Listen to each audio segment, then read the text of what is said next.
Hello, everybody, and welcome back to Cricket Unfiltered. I'm Menners, and you might be gripped with Olympic fever, but don't worry, we're holding the torch for cricket while the world watches Paris. And I guess pretty soon cricket will be part of the Olympics. So I'm looking forward to covering the cricket at the Olympics. Joining me for this episode of Cricket Unfiltered, I've got two panelists tonight. So returning after having last week off is Damien Watson, sports broadcaster. Damien, how are you?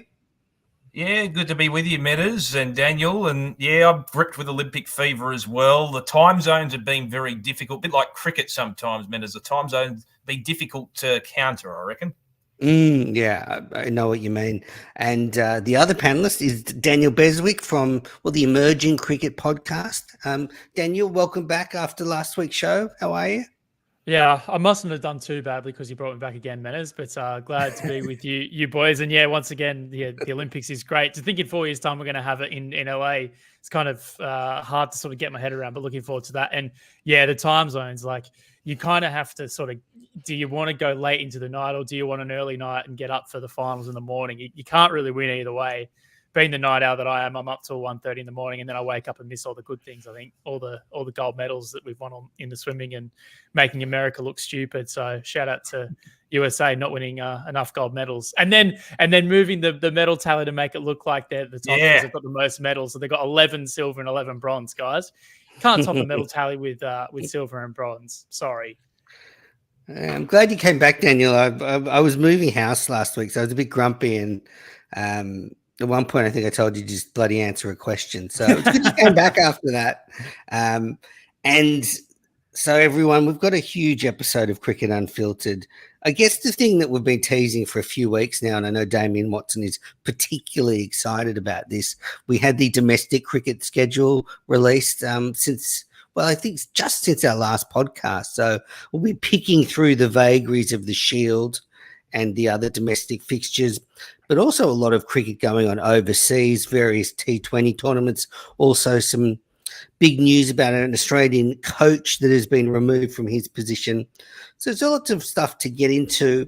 But I guess let's start with the competition that captured my imagination and my heart was the MLC, America's Major League Cricket, and Steve Smith steered the Washington Freedom to their first ever title win. They won the second Major League competition, beating the San Francisco Unicorns, and it was a Steve Smith masterclass in the final. He hit 88 off 52 with 6 sixes.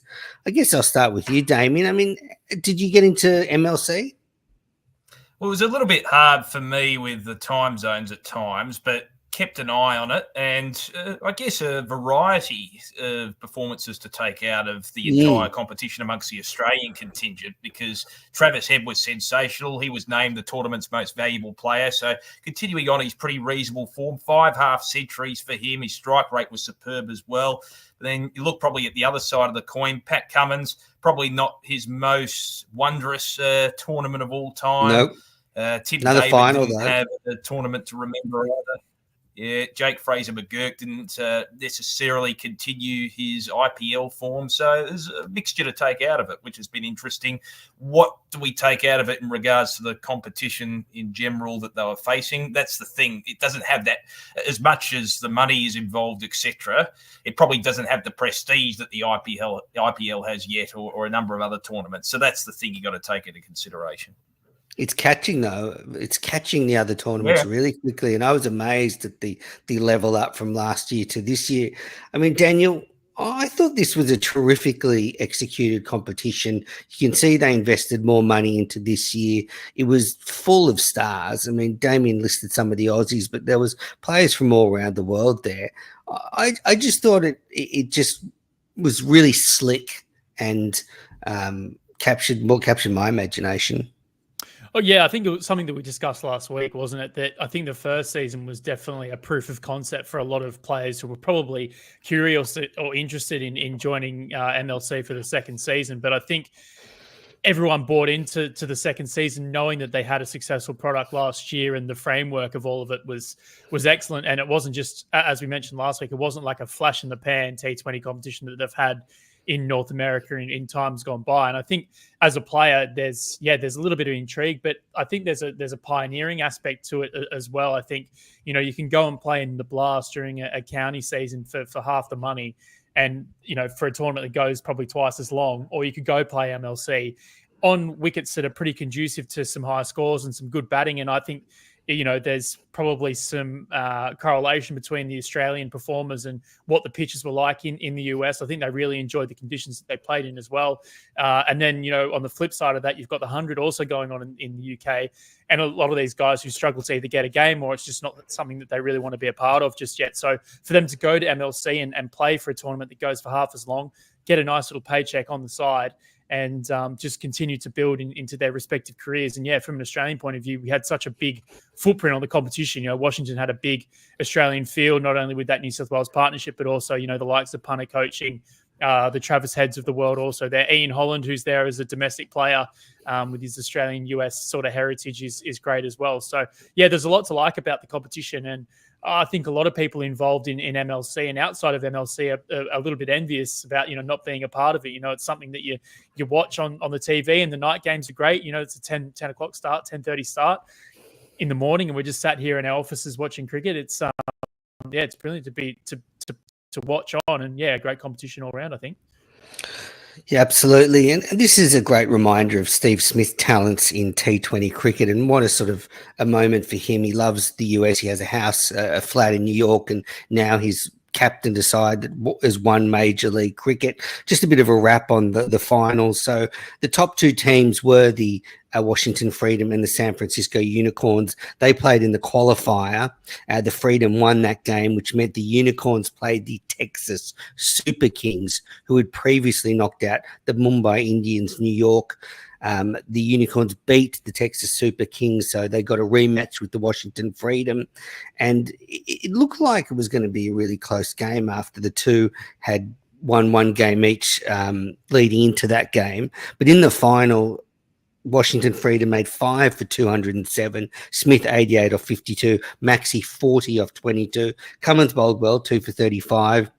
And then in the chase, Fraser McGurk was out for 3, Inglis 18, which meant they were all out for around 111, I think. So they were a long way behind. And the player of the series was Travis Head. Player of the final was Steve Smith. Andrew Tye was also in that team that won the final. As Daniel mentioned, Punter was the coach, and he got some bragging rights over his great mate Shane Watson, who was coach of the San Francisco Unicorns. So it really was an Australian affair in the final. Leading run scorer for the tournament was Faf du Plessis with 420 runs. And I have to say, he's been a revelation. I mean, he's getting on a bit, and he was hitting them as well as he's ever hit them. It was quite superb. Sometimes players like that go through a bit of a malaise, and then I don't know, they rediscover a bit of freedom, Daniel, in a way that is conducive to pretty entertaining cricket. It's almost as if, like a lot of things in life, once you gain a lot of experience, maybe that care factor, whilst it's still there, you become a bit more comfortable within yourself. And we've seen that with a number of players over the journey. Yeah, I think it's a matter of perspective, right? I mean, Faf's, I'm guessing, he's got a family and kids and stuff like that, and he's probably got a lot of other things on his plate. What is going on with you two? You got so philosophical, talking about families and perspectives in life. I'm going to tell you what it is. I spoke to Shane Watson about it a few years ago. It's a huge thing when you stop playing the other formats, because then you can just practice and hone those hitting skills. Well, I mean, that would correlate. I'm sure the kids and the family and the perspective also help. Well, his career at Chennai in the IPL post him retiring from international cricket was insane. I think he might have hit an IPL final 100 to win a game after he retired from the formats internationally. So yeah, I suppose there's a nice strong link there. But I think for Faf, like, he's got nothing to prove really to anyone anymore. Yeah. And with that lack of, I suppose, burden of international cricket or leadership, former captain of the South African team as well, I think, he can play with relative freedom. He did put his hand up, didn't he, to return and play in the T20 World Cup, and that kind of fell on deaf ears from a Proteas point of view. I can't remember exactly what happened there, but he did put his hand up at least, and he's obviously still good enough to put a shift in. But yeah, as you say, maybe it's just the lack of international cricket that kind of frees him up and just makes him feel a little bit fresher. Definitely. The next two run scorers were Steve Smith and Travis Head. They both scored 336 runs. And I have to say, it was appointment viewing. When those two came out to open the batting, I just had to be in front of a television because they were both in such superb form. And I love seeing Steve Smith because he's, he really is good at the top of the order. We've seen it for the Sixers, and it's such a shame that Aaron Finch kind of blocked that spot off for so long, because I think we missed out a huge opportunity with Smith not being there. So, really pleased to see him do well. Conversely, Jake Fraser-McGurk averaged just 12 throughout the whole competition, and it was a big slide after the IPL. I guess, Damien, now that he'll be part of the Australian team a lot more, do you think he's going to sort of rise to the occasion, or do you think he's still got quite a bit of development from what you've seen? I think it just comes down to, relatively speaking, he's still a young man. So I think consistency comes in some cases with experience. It's not often. There's been a few exceptions over the journey where Michael Clark sort of slid in as a young player. This is going back a fair way in a different format, but slid in as a young player and was pretty consistent from the word go. Sometimes with younger players, the consistency isn't there. But I think he certainly still has a potential. I still think he'll rise to the occasion going forward in national colours. I still have a lot of faith in him. At the end of the day, the IPL is probably still considered the pinnacle by a number of people, T20 cricket, including the T20 World Cup. So I still have faith in him to realise his potential. He just needs more experience and time to own his consistency. Daniel, what about you?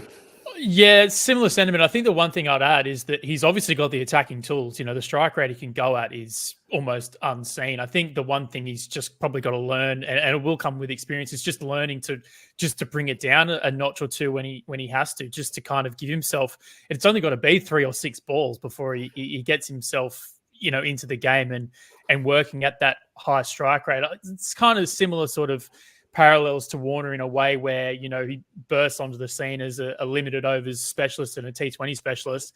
And then once David Warner almost kind of learned how to defend a little bit, then the question came up, well, this guy can play Test cricket. His strike rate's going to be incredible anyway, but once he learns how to rein it back and defend, I think, to go back, I think it might have been Ian Chappell who said it. If you can attack, you can defend, in that, you can always rein it in if you absolutely have to. So, I think Jake's only got to learn just to kind of rein it back just for an over, maybe, because he can go at 200 later on anyway, right?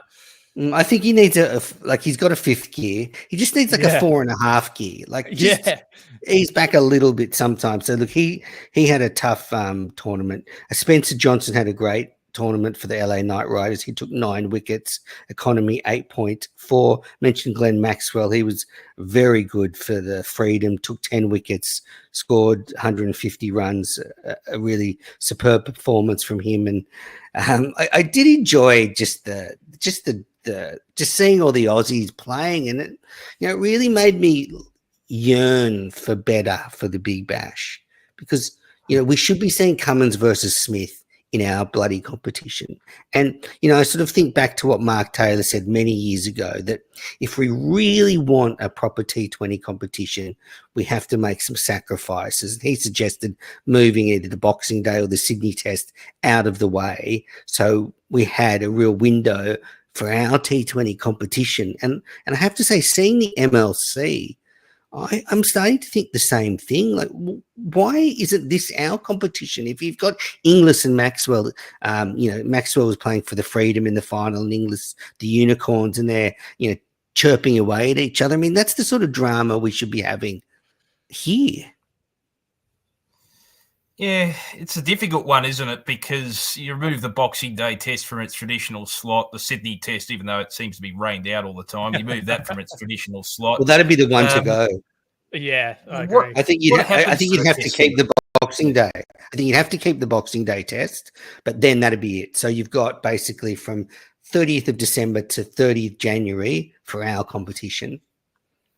I think the reality, though, unfortunately, is, I mean, look at the MLC now. It's not having a lot of competition elsewhere. I know the English summer is still in full swing and they've got 100 competition, but there's more money involved with the MLC, so you go there, obviously. But the reality is there's a proliferation of cricket around, our summer, unfortunately, not only within our shores, but elsewhere too. So it's hard to try and find a particular slot.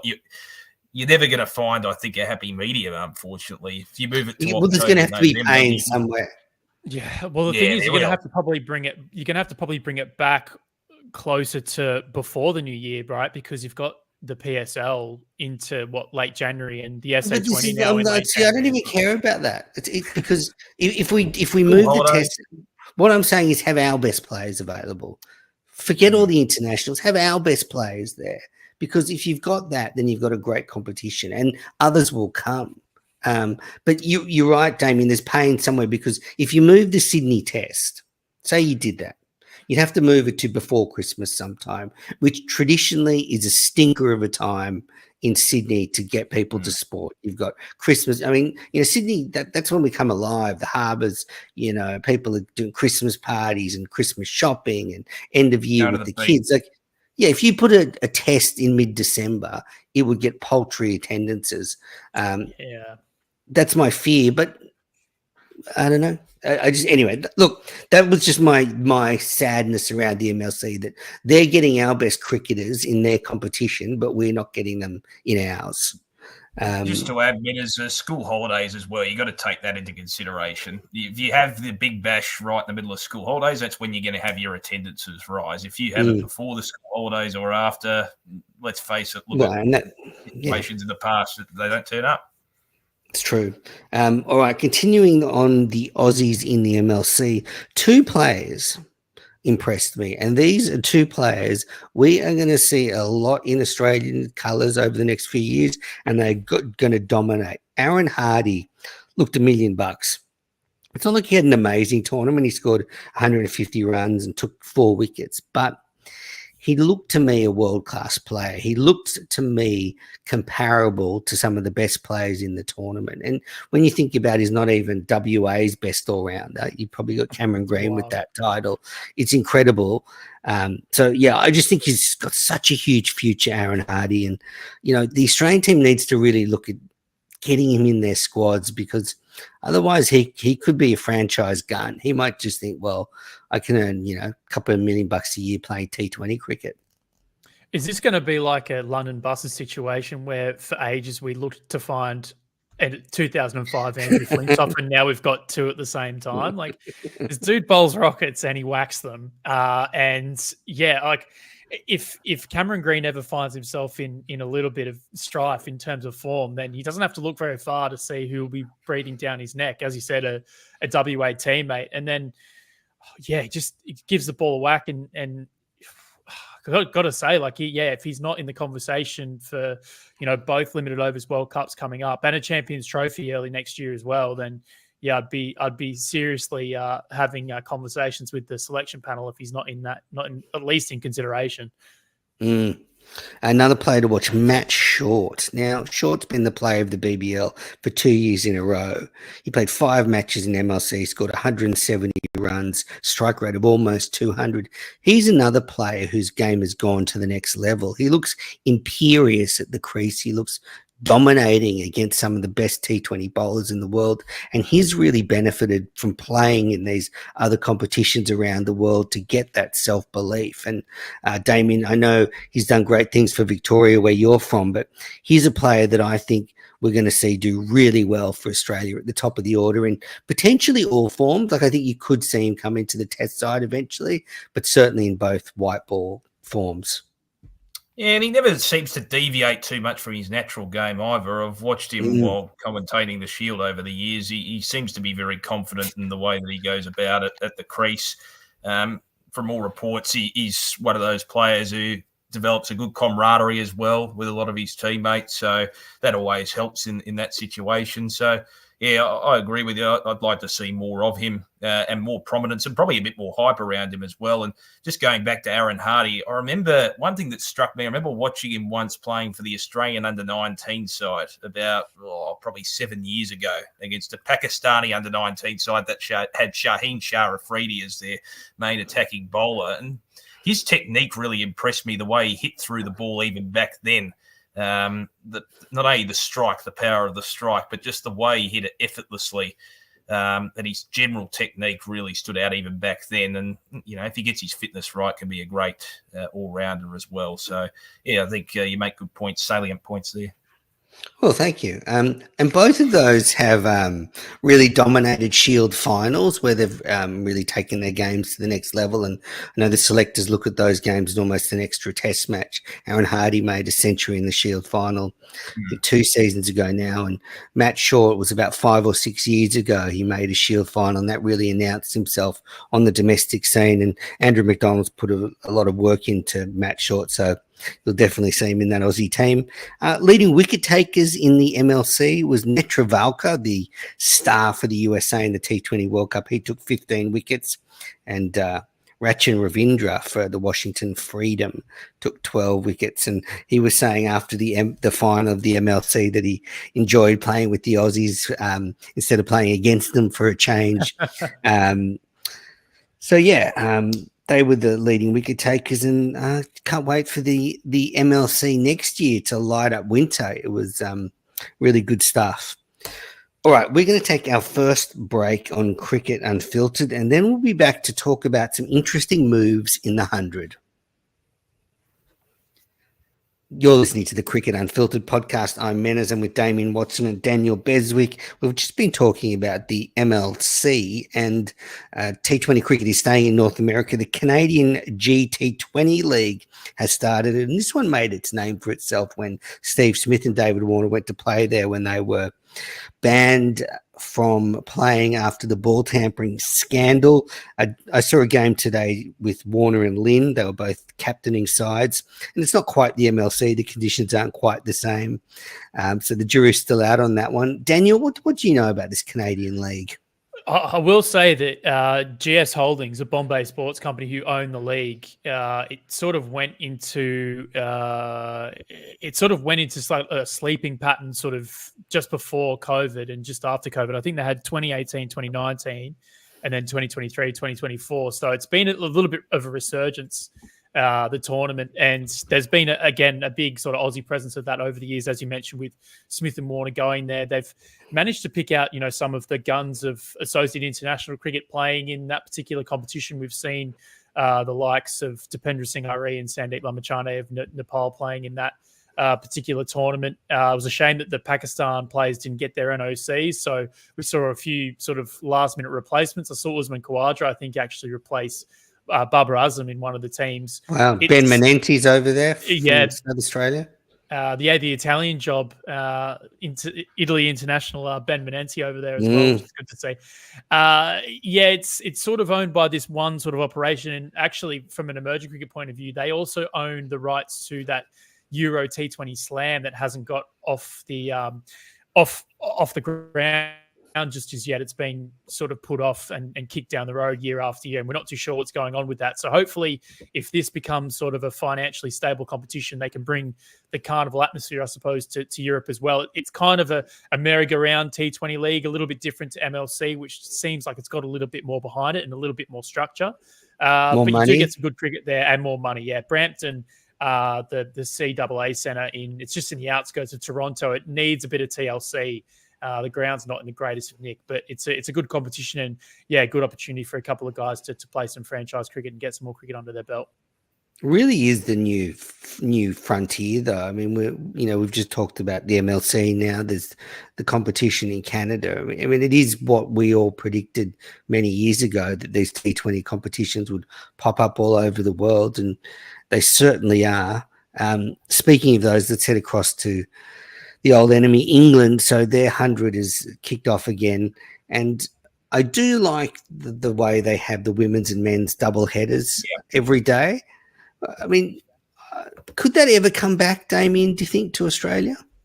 Yeah, we've had this discussion before, Menners. I'm interested, next time I ever get the opportunity to talk to a player, I'd be interested to hear what they say and what they think as well, because I think the WBBL has its own window in October and November. So from a media point of view, I can understand why they've got it there. But at the same time, you see the crowds that they have over in England, particularly for the women's game. It's been a great boon for the women's game over there in the UK. They get massive crowds, and it's part of a package. I mean, we're in a cost of living crisis at the moment. If you're a young family and you want to spend a day at the cricket, you're happy with 2 for the price of 1. So I don't know if that will ever be the long-term goal, potentially, with the WBBL merging in a way with the BBL. I'm not sure, but I think there's merit to it. But I quite like the concept in the sense that it does get crowds to the cricket, and reasonable crowds at that, when, you know, ever since they took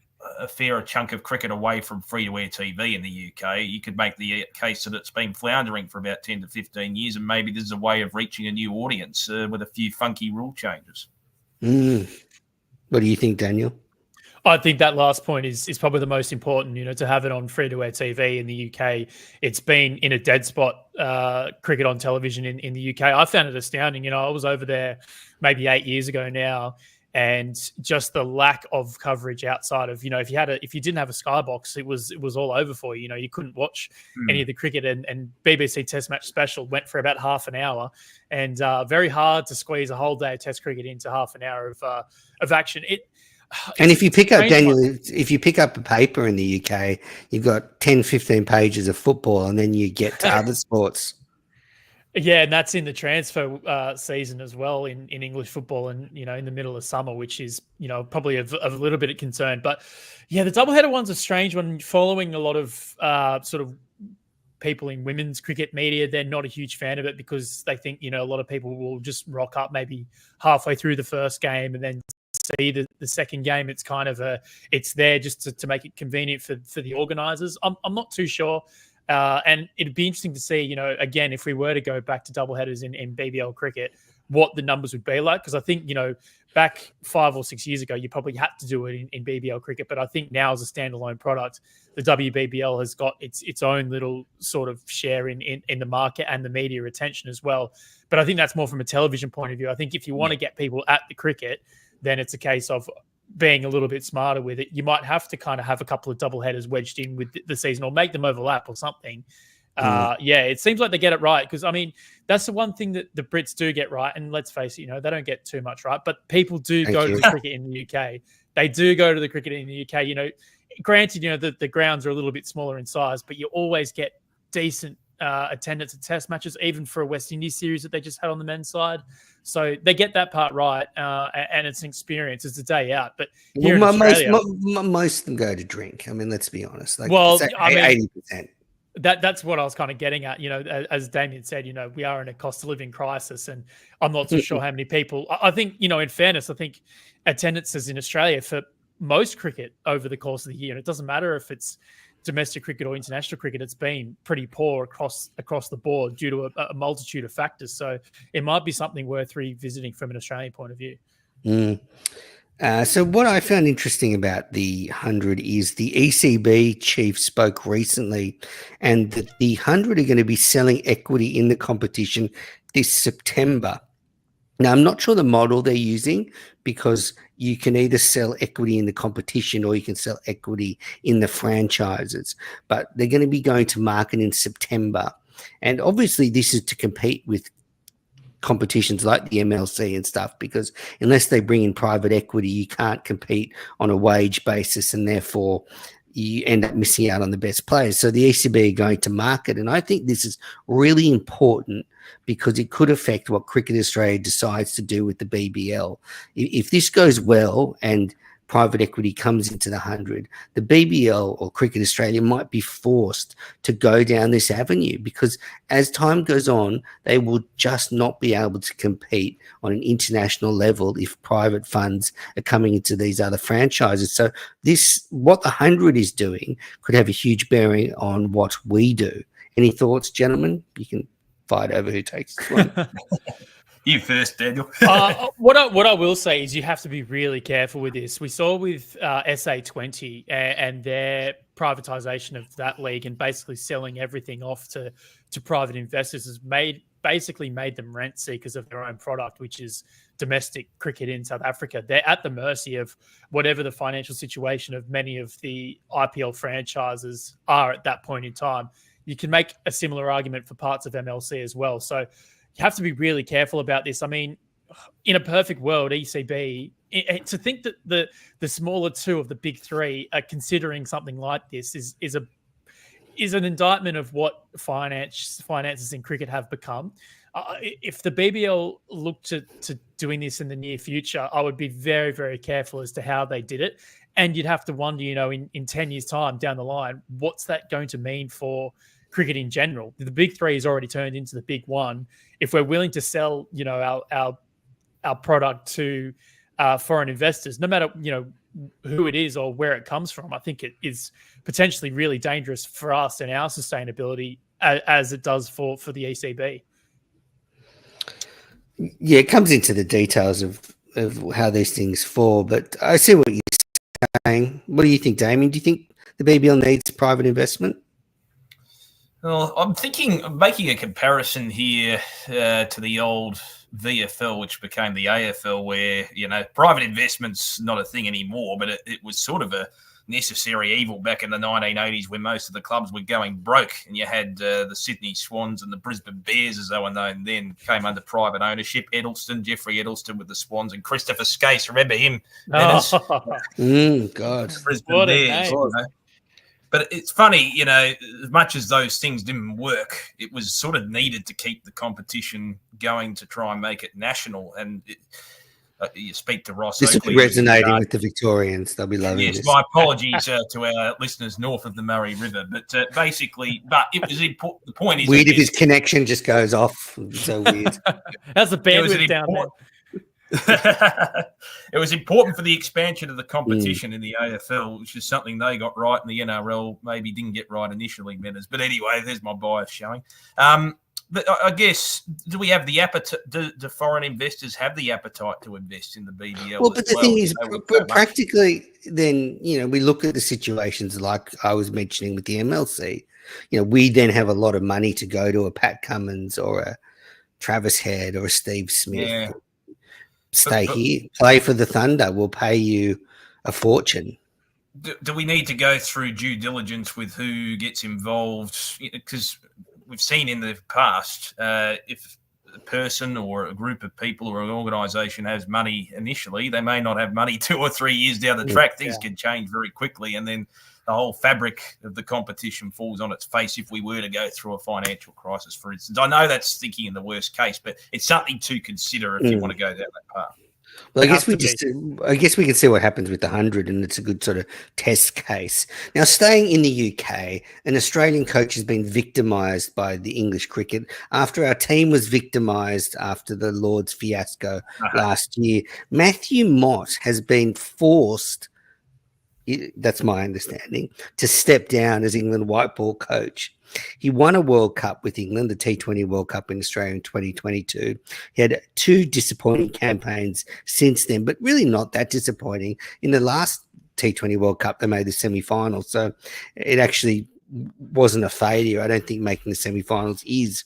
But Rob Key, English in charge, the chief of English cricket, said that after 3 World Cup cycles in a short space of time, I now feel the team needs a new direction to prepare for the challenges ahead. And I think this smacks of scapegoat. I will blame the Aussie for the fact they've had a couple of difficult campaigns. A bit ruthless, isn't it, Daniel, when you think about it? As Menas said, it was only a couple of years ago they were on top of the world in the white ball sense. I mean, has he been, I know England have had their downs in recent times, but has he been that much of a failure to lose his job? Would it happen if it was an English, an English figure in, that's gone through the ranks there? I'm not sure. Yeah, it's a tough one for me. I think, he coached an Australian women's team that were all conquering. And I think the big question that was probably on the ECB's mind was that how much of that was Matthew Mott's doing and how much of that was just a golden generation of Australian women's cricketers doing. And I think you're right. He was probably set up to fail here a little bit in that they won that 2022 tournament where, you know, he hadn't been in the job all that long, and it might have just been a carryover of some philosophies from previous coaches and some previous ideas of what England wanted to do on the white ball setup. But you look ahead, I mean, I think it's just England it's just a case of being, say, the third or the fourth best team in white ball cricket in the world at the moment. It's like the argument that people have about South Africa and choking in semi-finals. You look back at those South African teams, they were just the third or the fourth best team at a World Cup. I mean, it's kind of the same thing with this England team, you know, without Ben Stokes, who sort of made way for this tournament. Maybe some of the selections, someone like a Chris Jordan, to me, with his fast bowling, he's very expensive at the death. Maybe that was to be kind of worked on a little bit, but they're oozing with talent, England. It's just a case, I think maybe they thought too much of a win now mentality in 2022, and they didn't bring in maybe the one or two young players in that next 18 months to really make them successful in a 50-over World Cup in India, which, I mean, the conditions don't really suit an English side outside of Adil Rashid, and a T20 World Cup they played all their matches in the West Indies, where it's the type of place that only really suits someone like an Adil Rashid. I mean, yeah, the more that I think about it, the more that I think that Matthew Mott was probably set up to fail here in a way. And I think, scapegoat. You know, yeah, maybe just one more white ball tournament to give him, you know, a chance to prove himself. But yeah, you're right. Like, it's a team that isn't getting any younger either. I mean, you know, the Bairstow's not performing. You know, Joss Butler is someone that, I mean, outside of him, they're not really all inspiring with the bat. You know, Liam Livingston's decent, but, you know, with Ben Stokes not playing. Oh, yeah, it's gone. It's their period of white ball dominance is over. Thank fuck for that too. And let's be honest with ourselves. I mean, it's that they've talked up, you know, revolutionizing red ball cricket under Brendan McCullum. They're still sixth in the World Test Championship table. Okay, you know, Daniel, don't start. You know what'll happen. I'll fucking go off. And they're not reinventing the wheel. Let's put it that way. Actually, I forgot to mention at the top of the show, I knew I had some good news, but I was so excited about Shield fixtures that we're going to talk about soon that I forgot that Cricket Unfiltered is a finalist at the Radio Today Podcast Awards. So we are in very good company with some great podcasts from Channel 9 and Optus and all sorts of big media. But yeah, Cricket Unfiltered is a finalist. So keep your fingers crossed. Winners are announced next week, but it's great to be shortlisted. And you get to go to an awards night, Minners? Is that the? No, it's not that glamorous. It's not, the podcast is not that glamorous yet, Damien. But we'll get there eventually. Okay. Yeah, we'll call it the carpet. But when part of the entry was my Mad Menners on the Johnny Bairstow run out, so I think the judges would have enjoyed that. So on the English here, let's not go down that road. But all I'm saying is Matthew Mott. Hard luck to him. I'm really curious where he's going to land next because, as you say, stellar record in men's and women's cricket. So we could see him coach another national team. Maybe he comes back into the Australian system somewhere. Maybe he starts to slip back in with the Australian women's team again. They could maybe do with his steadying influence. They're going through a bit of a period of transition themselves. So look, an interesting future ahead for him. All right, listeners, I'm sorry to do this to you, but we're going to take one more break and then we will be back with a discussion around the Sheffield Shield fixtures. You're listening to Cricket Unfiltered. I'm Menners. I'm with Daniel and Damien. And since our last podcast, the Shield fixtures have dropped. Damien, I know you have been chomping at the bit to discuss the Shield fixtures. Did anything catch your eye when they were announced? And just what sort of day was it for you? Do you mark it with a special occasion? Do you take the day off work? Is it, special dinner, special breakfast? How do you sort of celebrate? Well, I didn't know when it was going to be announced. I think we were having this discussion a couple of weeks ago. There was no, maybe I missed it, but I don't think they had a announcement date necessarily. It just sort of randomly dropped at 10 a.m. on, I think it was Thursday last week. And I didn't see it until my lunch break at work. So I was like, oh, they're finally out after all this time. It's good to see the fact that ultimately we've got a bit of a clear window with the Shield in October. There's quite a few fixtures there where a number of Aussies will be prominent, which I think is a good thing. You know, at the end of the day, we've got that much cricket now. It's hard for a lot of these players to dedicate enough time to the finer aspects of the long format game that is the red ball game. So it's not like the old days where there was probably a bountiful amount or probably more of a clear room for players to do so at domestic level. So I think that's a good thing. WNCL fixtures were out as well. I noticed, interestingly enough, they've got this spring challenge. They've labelled it the spring challenge, this women's T20 domestic cricket comp. And the matches, Menners, I'm disappointed. In fact, Daniel, I just feel you. Can I just? No. I want to. You want this for Can't Let It Go. Okay. But, I'll save it. I'll save it for later on. But you probably know where I'm going with it. Oh, absolutely. Daniel, Damien, and I are irate about this T20 women's competition. No one else in the world cares about this competition. Like no one even knows what's going on.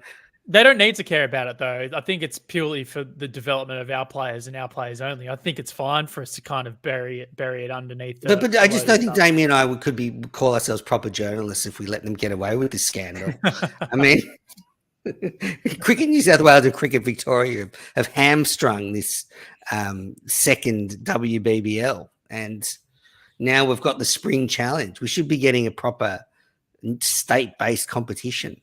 Anyway, yeah, I'm a traditionalist. It would have been a point of difference for me and something to play for because then it becomes a pre-season competition. But anyway, that was announced as well.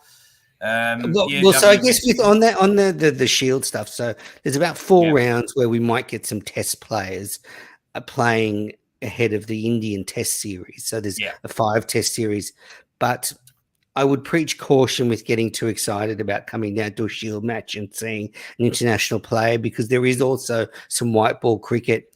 I guarantee most of the quicks will be resting.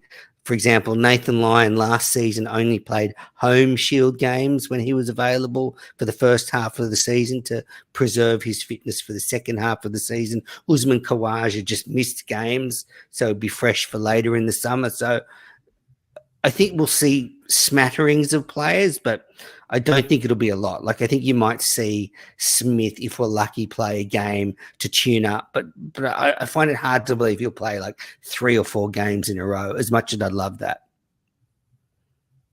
I think I've seen that the 4 of Cummins, Hazelwood, Stark, and Smith haven't played a Shield match since 2020, 2021, and I'm guessing that was somewhat COVID affected as well. I was at that game, and I called Mitchell Stark Mitchell Stork. So anyway. It's just a South African accent that you put on, Menners. You're just impersonating Tony Greig, Mitchell Stork. Exactly. Thank you, Daniel. So that's the Shield fixtures, and you've got in March, which I really like, one for the domestic cricket nuffies. You've got a heavenly weekend. In fact, Damien, we should get together for this weekend because I think on the Saturday you've got the Marsh Cup domestic 50-over final, and then on the Sunday you've got the Women's National Cricket League final. So you've got a sort of heavenly weekend. I'm interested in you guys' thoughts. I'll start with you, Daniel. The Marsh One Day Cup, where do you think it fits? Because you've got matches in September. There's a number in Victoria, actually, an AFL Grand Final week, which is interesting, and they did that last season as well. It's sort of sporadically played out across the summer. It's not like the old days of the ING Cup where it was on Channel 9 every Saturday and Sunday when there were no test matches. Where does it fit now? I know the 50-over format probably is dwindling a little bit in terms of its relevance with the rise of T20. Does it still have its place? Does it get enough attention? Should it get more attention? Should it get less attention? What are your thoughts on that competition in general? Because it's sort of sporadically placed around the summer. Well, for the viewers, it was awesome. As you said, you had the Shield midweek, and then you backed up and you had the limited overs Mercantile Mutual ING Cup game on a Saturday, Sunday. You had the sign up, bring back the sign. Yes. And then I think for the viewer, it was great, but I think for the players, it was probably difficult because I think now you've got it in a nice you've got them in nice windows where you can get players to focus on 50 over cricket. If they are white ball specialists and one day specialists, then they can kind of harness that and build in the pockets. It was when they had the CA11 in the old sort of Marsh Cup, sort of going back, 2018, sort of 19, those kind of areas. That was when the questions, I think, first came up as well. This is a curtain raiser for the rest of the summer. You know, for these guys, for the guys on the circuit, the domestic circuit, outside of the international players, you know, that's their chance to impress. And if you're not on it in October and November, then, you know, your summer it's hard to come back from that. And then you've got to toil away in Shield for the rest of the year. It's a strange one to me. It's just, as you said, it's kind of the odd man out. Yeah, no worries, Manners. But yeah, it's kind of they're kind of the odd man out there, aren't they? Like, you can't really get it right, that 50 over competition. Is it a carnival? Is it a home and away season? No, I think it's getting better. It's getting better. And for example, you know, Cricket New South Wales is sort of setting up at a home at Cricket Central in Silverwater. You know, I'd like to think if they keep the competition the way it is, eventually they can get, you know, small crowds there, and, you know, they can become, you know, a carnival style atmosphere, although not played over a sort of weekend. But look, it's never going to be a huge competition, but I'd love to see it's on free-to-air television. You know, if you stuck it on 9Gem or 7Mate or whatever one of these stations, they're not going to pay for it, though, man, as you know. That. Yeah, I know, but Cricket Australia should be giving it to them. It shouldn't be worth much, and yeah, it'd be great to have on Sunday afternoon. You'll get enough tragics watching it on TV. Absolutely. Remember the Jake Fraser, but that was a Marsh One Day Cup game, wasn't it? The Jake Fraser McGirt game. You know, there was not much going on that day on that Sunday, and it was a Tassie South Australia game, and it dominated the headlines for that day. But yeah, it's just the times are changing, I suppose. But the thing I really noticed, and Damien might back me up on this, having commentated as well on the domestic cricket, that the standard is bloody good. Like, it is. Oh, of course. Such good cricket, and you know, it's you see all the clips from like County Division 2, and you know, the cricket we get here on our doorstep is incredible. And yeah, I encourage more people to get out there and check it out. So look, that's the Shield fixtures. So a lot to look forward to, and it sort of means cricket. You know, we're in almost in August as we record this, which means next month cricket starts. So good news. Good news. Those awful football codes to be over. All right. Couple of quick bits of news before we get to Can't Let It Go. John Stevenson. Now, listeners will not remember him, but he played one test in the 1989 Ashes. It was the last test at the Oval, and that was the Ashes series where England famously picked 400 players over the course of 6 test matches. But he was part of one of them. He's replaced Christina Matthews as WA Cricket's new chief executive. And talk about Matthew Mott having a tough act to follow. Well, John Stevenson has a tough act to follow because Christina Matthews is regarded as one of cricket's great administrators. So he will be taking over at the WACA. And I think if he does an average job this summer, we should just sack him as a payback for the Matthew Mott sacking. WA people, you look at the headlines around their football players over there, they are bloody parochial in WA about their own team. The amount of scrutiny they have is unbelievable. Perth Wildcats, same thing in the NBL. The amount of scrutiny on their teams is amazing. So they won't handle the palm because there's only one way WA cricket can go. I mean, they've won like 3 hat tricks in a row pretty much. So there's only one way, and that's down. Oh, and they pulled it out of the fire there too, man, as they were awful like 6 seasons ago, and now they're just like the biggest force to be reckoned with in domestic cricket just about. So, yep. Other bit of news, Gurinder Sandhu has left the Sydney Thunder after 11 seasons and has gone to the Melbourne Renegades. And this is a great story. It's a great comeback story because Sandhu's career was at rock bottom a few seasons ago. He was out of contract. He'd been banned from this podcast for missing a recording. And his career was at a crossroads. He'd played 2 one-day internationals for Australia, but then seemingly that was it for him. And then his great mate Usman Khawaja said, "Come up to Queensland." He's done really well since moving up there. Last year he was their leading Shield wicket taker, and Melbourne Renegades have offered him a contract to head down south, and off he goes. And just nice to see, he's only 30, 31, and he's the sort of player the Big Bash needs, that kind of solid, B grade player. Maybe C grade, maybe. I don't mind watching. He's a funny guy to watch, actually, at times. There's been a couple of times where he's run himself out by not grounding the bat. He does silly things at times, but he's also entertaining to watch at the same time. He's absolutely. a bit of a package that way. Yep. Are you a Sandu fan, Beswick? He's a 3 format bowler. Like, he can kind of do a job in any format. And as you say, he's got international experience. He's a guy we'll put in a shift. He was one of the reasons why I realised I was never going to make it in cricket. I got out to him one day in a rep game, going back when I was about 12 years old, and I was like, he's going to be good. And yeah, it turns out he went on to play for Australia. So, look, the type of guy that I empathise. Yeah. Mine was Brett Lee. I faced Brett Lee, and that was when I realised I was no good. Yeah, he did that to a lot of people, though. Yeah, there's a perspective. But yeah, he's a bit of a journeyman now, Gurinder.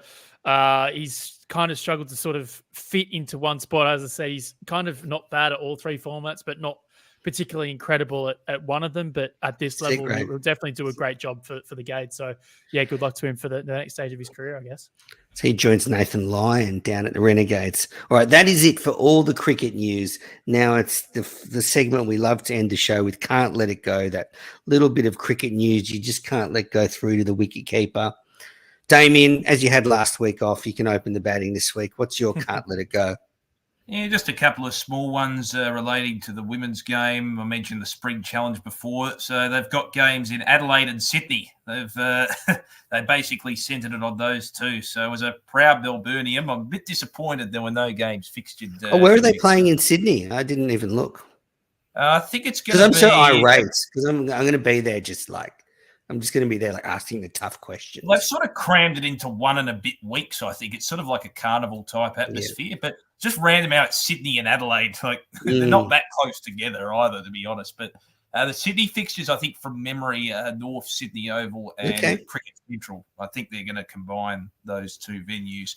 And as we know, there's going to be a lot of Drummoyne Oval fixtures in the WBBL, which is a good thing. But just sad there's no Victorian games, I suppose. And a positive bit of news, Josie Dooley, who suffered a terrible, I think it was a stroke of some kind. I haven't had a look at the full prognosis there, but she was in ICU for a period of time while she was on holiday in Hawaii back in April. And the first bit of social media has been posted of her in her recovery, and it seems to be going reasonably well. So fingers crossed she'll be able to play cricket again at some point, but very, very scary and very tragic too. Only 24 years of age in the prime of her life playing cricket, and all of a sudden that happens while she was going surfing in Hawaii. Just terrible. Yeah, it is. But thanks for the update. Thank you. Daniel, what's your bit of cricket news that you just can't let go of? Yeah, we've seen some ambidextrous bowlers over the last couple of years. I did not expect this. Kamindu Mendes, Grashni, Gimani, the Sri Lankan. We've seen one in county cricket. Watch out for this name, Ben Kellaway. He's 20 years old. He's Welsh, so at least he's not English, although he'll be playing for England one day soon, I might suspect.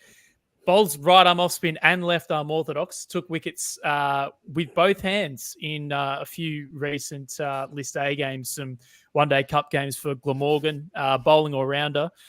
Play to watch. I don't know what everyone's thought is around the law, but I think if you're good enough to bowl with both arms, you're allowed to do it, I suppose. Yes. Yeah, I agree. Absolutely. Barsby's another one, I think. Gemma Barsby's ambidextrous. Yeah, Barsby. Yeah. But why is this? Is what I don't understand.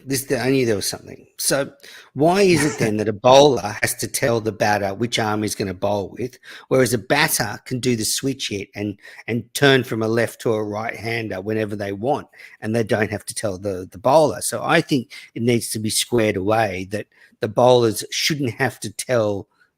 Because then you've got sight screens and stuff.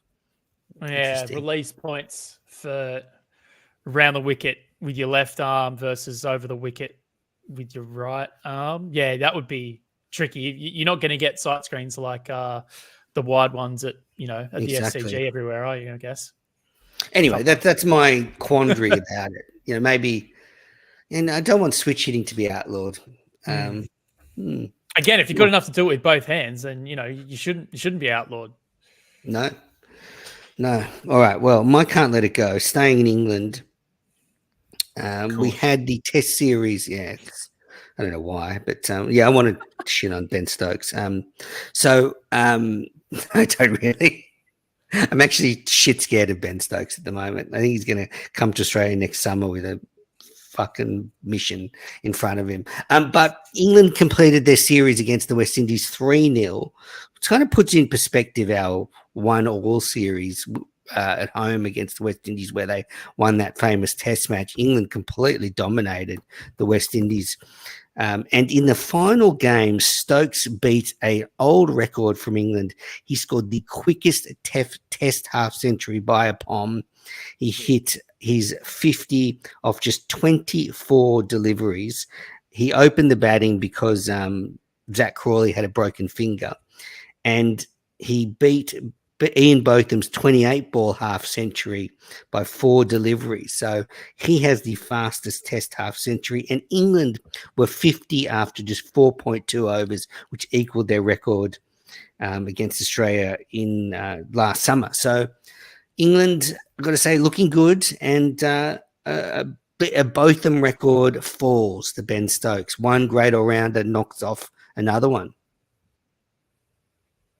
There you go.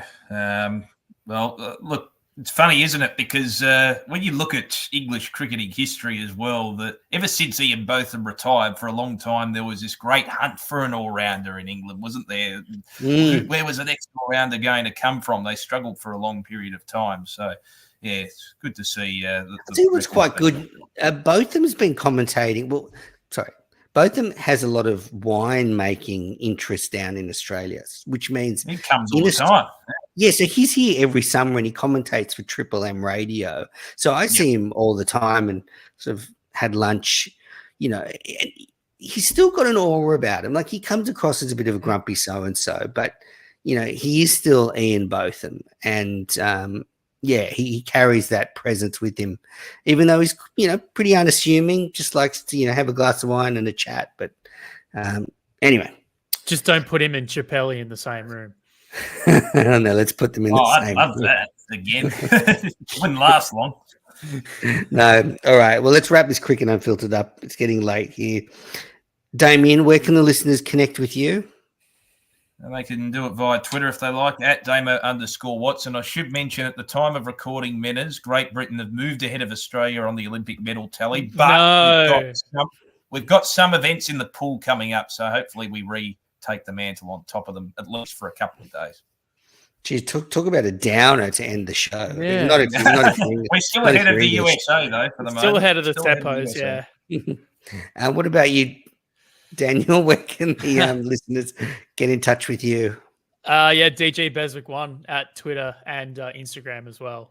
Didn't get much needle movement on Instagram last week, so hopefully those numbers pump up a little bit, Manners. What about the Emerging Cricket podcast? How often are you releasing those? Yeah, roughly once a week still. We've got a 2-part special coming up in the next week or so. We managed to get in the same place for the first time in 2 years. CEO of Cricket Vanuatu, a guy who's studying in Iceland, and then me and Sydney managed to all be in the same spot at the same time. So, we spent all our time recording, unfortunately. I don't think I sat down and had a drink with either of them, which was a bit disappointing. But anyway, got a recording. That's the important thing. Nothing more important than talking about cricket. Exactly. All right, listeners. Well, thanks for tuning into the Cricket Unfiltered podcast. You can, of course, find me on Twitter at @amenners. All the links are in the show notes. If you want to get in touch, if you want to follow our socials, they're all there. But thanks, everyone, for the support over the year. The Radio Today nomination, all the support we received certainly helped that one. So really appreciate it. And we'll be back next week.